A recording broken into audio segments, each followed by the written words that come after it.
Takulandirani ku AMTV Malawi kuchimake kwa nkhani zenizeni.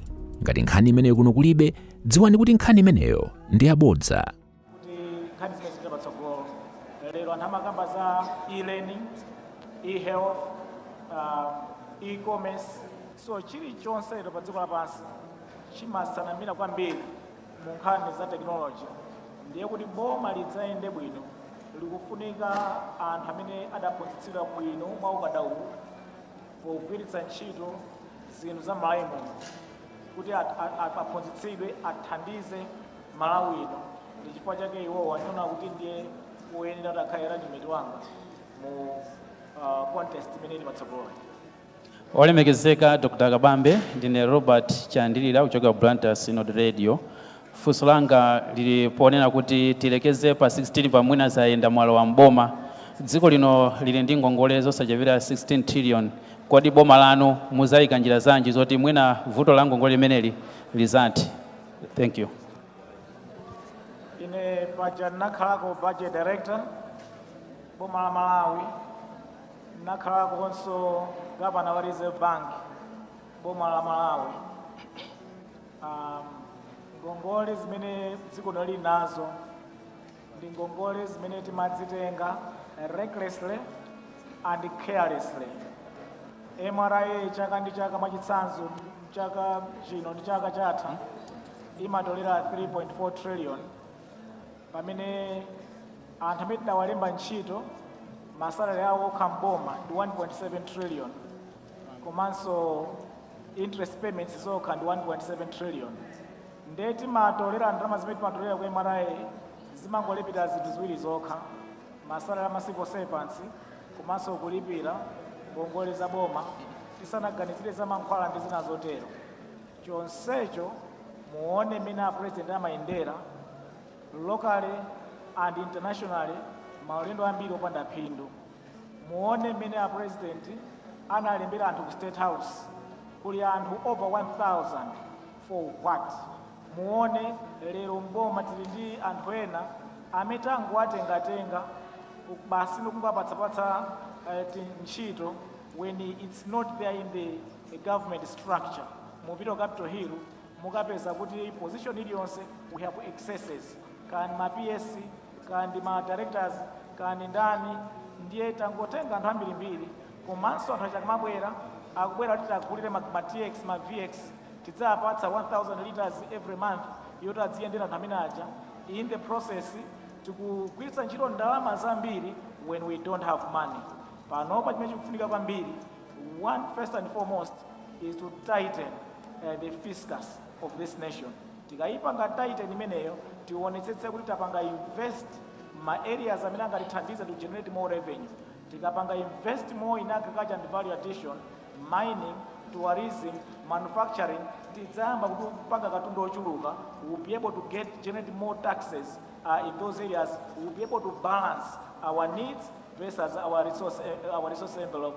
And if fail, we are determined to make sure that debt gets within sustainable levels within 2 years and grow this economy, create jobs for the youth.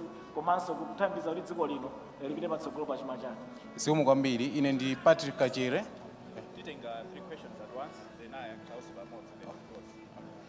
Ine ndi Patrick Kachere kuchokera ku Umunthu FM. Ndifuna nditamvetsesa kunena zoti anthu atakhala zoti akusankhani pa 16 September pano. Muzaonetsesa zotani kuti mwapanga implement mfundo zimene mukopere anthu. Chifukwa nthawi zambiri zimakhala zovutirapo kupezeka zoti anthu akasankhidwa amazasintha zochita implementation kupezeka zoti sinachitike anthu atangowapatsa chiyembekezo. Zikomo.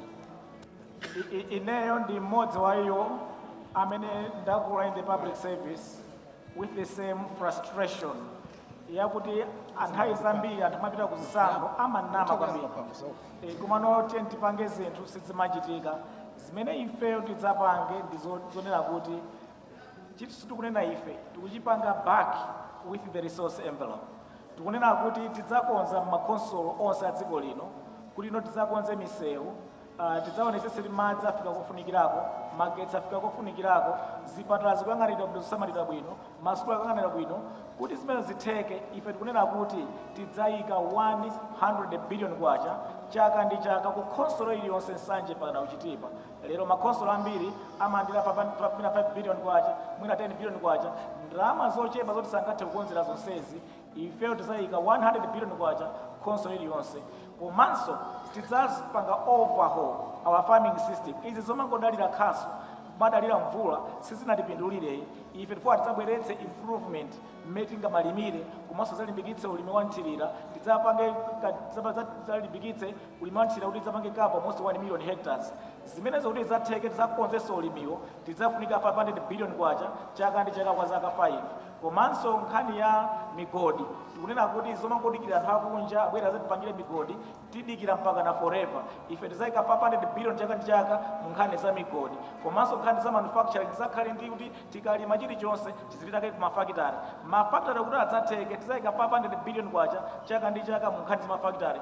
Kuti tikonze za tourism tidzayika 500 billion kwacha chaka ndi chaka mu nkhani za tourism. Ndiye mukatenga these 4 sectors of growth: mining, tourism, agriculture, manufacturing, 500, that is the 2 trillion kwacha. Mukatenga khonsolo iliyonse pachaka 100 billion kwacha iliyonse, that is 2.9 trillion kwacha. Mukatenga 2.9 trillion kwacha plus 2 trillion kwacha, that is 4.9 trillion kwacha. Chaka chino budget yathu is 8.2 trillion kwacha. We can even do within and less than what we have now in our budget.